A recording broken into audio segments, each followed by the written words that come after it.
reka mbasuhuze mwese aho muri hatandukanye, mu buzima butandukanye kandi mu bihugu bitandukanye.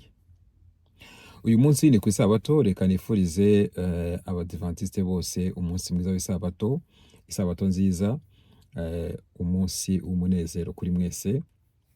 Hanyuma kandi turi muri weekend, uyu munsi ni igitaramo cya Israel Mbonyi kuri wa gatandatu mu Bubiligi. Hanyuma ku munsi w'ejo ni igitaramo cya Kavutse Olivier, aho azanashyira hanze indirimbo nshyashya, adupfunyikiye agaseke azapfundura ku munsi w'ejo muri Ottawa hano muri Canada. Reka mwese rero abazaba muri ibyo bitaramo, abazabyitabira, mbifurize kugubwa neza, ndetse n'abahanzi bacu nabo mbifurize kugubwa neza, ndetse bifuriza amahirwe masa muri ibi bitaramo byombi bafite. Reka rero uyu munsi ntatinze mbaganirize cyangwa se tuganire, kuko namwe komenti mu mpanda zibona. Uyu munsi nifuje ko tuganira ku muhanzi, n'umuhanzi abahanzi benshi cyane bo mu Rwanda abo nabashije kuganira nabo, nka Patient Bizimana ni umuhanzi mukuru, nka Patrick Nyamitari nawe ni umuhanzi mukuru, n'abandi bahanzi batandukanye. Iyo ubaganirije ukababaza umuhanzi nimero 1 muri uyu muziki wa gospel, bose bahuriza ku muhanzi umwe. Mu by'ukuri dufite Israel Mbonyi uri kubikora neza rwose pe, uri gukora cyane, ufite audience nini, ufite abafana benshi, ufite ibihangano byiza rwose, turarekonesa cyane umurimo ari gukora. Ariko ntago ari we nimero 1 mu Rwanda mu muziki wa gospel. Abahanzi bose tuganiriye, abanyamakuru, abantu bose baba mu murimo w'Imana, iyo umubajije ngo umuhanzi nimero 1 udakorwaho, uhora ari nimero 1 nimero ya mbere, bose bahuriza ku muhanzi umwe, uwo nta wundi ni Aime Uwimana.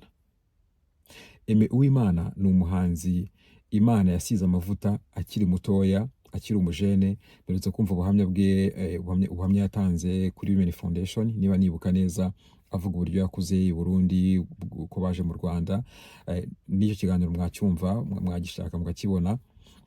Hanyuma avuga ubuhamya bwe ko yakuze, ndetse n'uburyo yakomeye mu Mana, uburyo yakomeye mu gakiza. Njye nagize n'amahirwe, uyu munsi twaganiriye, namubajije ngo Aime Uwimana ni ikihe kintu cyatumye ugira resilience, donc ukomera cyangwa se uramba mu murimo w'Imana. Ikijwe ari mutoya, ari umujene. Muri iyo minsi hariho movement y'abahanzi benshi baza bakikoza muri gospel bagahita bagenda, harimo n'abahanzi babaga mu makorali bayavamo bajya muri secular music, nka Tom Close twarabanye muri Singiza Music Ministry Butare, n'abandi bahanzi benshi. Uzumva ko nka The Ben nawe uzumva ko ira ndirimbo yakoze Amaso ku Maso niyo ndirimbo usa nkaho yamenyekanye bwa mbere. Uzumva amakuru amwe namwe kubwira ko iriya ndirimbo yari indirimbo ya gospel, nyuma nyine bigahinduka sekiramo ukuntu. Ariko mbaza Aime, ndamubaza ngo ni ikihe kintu cyatumye nk'umuntu w'umujene uguma muri ibi bintu. Reka twumve icyo dutangarije.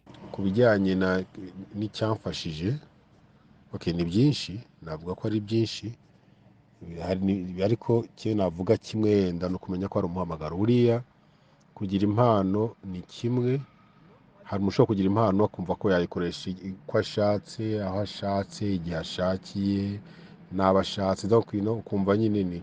Ariko iyo umaze kumenya ko ari umuhamagaro, bihindura orientation, umenya ko it's for a purpose, ntabwo ari kugira ngo niryohereze tubisanzwe.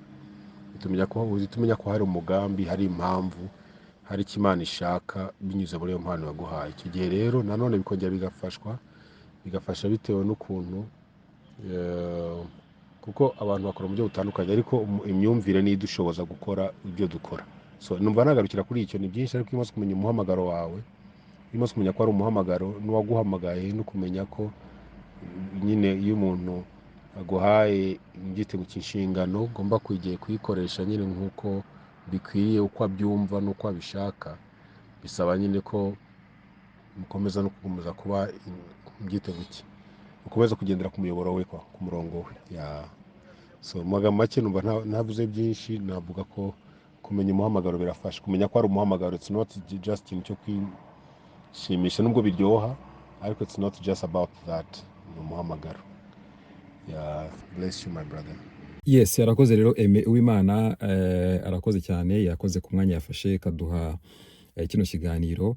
Mbibutse ko Aime Uwimana ni umwe mu bahanzi bubatse amateka kandi yakomeye hano mu Rwanda, ndetse no muri community y'abantu bose bavuga ikinyarwanda muri rusange, kuko Aime nk'uko nabivuze ejo bundi kuri Gaby Kamanzi, Aime Uwimana ni umuhanzi mu Rwanda, ni umwe mu bahanzi bafite ubuhanga bwihariye, kuko Aime aririmba amajwi yose, injyana zose zibaho. Oh my god, Aime yaririmbye indirimbo ya reggae, ayiririmba kurusha abajamaika, ayiririmba kurusha abanyine abaregman tuzi. Aime yaririmbye indirimbo ya country music, ayiririmba kurusha aba cowboy, ayiririmba kurusha, mbese ni umuhanzi ufite talent iri ku rwego rwo hejuru mu gihugu cyacu cy'u Rwanda, kandi si mu Rwanda gusa, no mu Burundi n'abandi bose bumva ikinyarwanda. Aime Uwimana, Imana imuhe umugisha, Imana imukomeze, Imana ikomeze turindire Aime, kuko ni italanta dufite, ni zahabu dufite, mu gihugu cyacu cy'u Rwanda. Ubundi Aime yagobye kuba ari umuntu abahanzi, amakorari, abantu bajya gusura bakicara bakaganira nawe, bakavuga ati tubwire bigenda gute, ni gute umuntu abikora, kuko ni umuproducer mwiza, ni umuririmbyi mwiza, ni umucuranzi mwiza, ni umwanditsi mwiza, ni umuvugabutumwa. Aime, Imana iguhe umugisha ku murimo ukora, kandi Imana ikomeze guteza imbere abanyamakuru, abahanzi, itorero muri rusange. Turagushyigikiye kandi turagukunda. Mukomeze mugire umunsi mwiza, weekend nziza kuri mwese.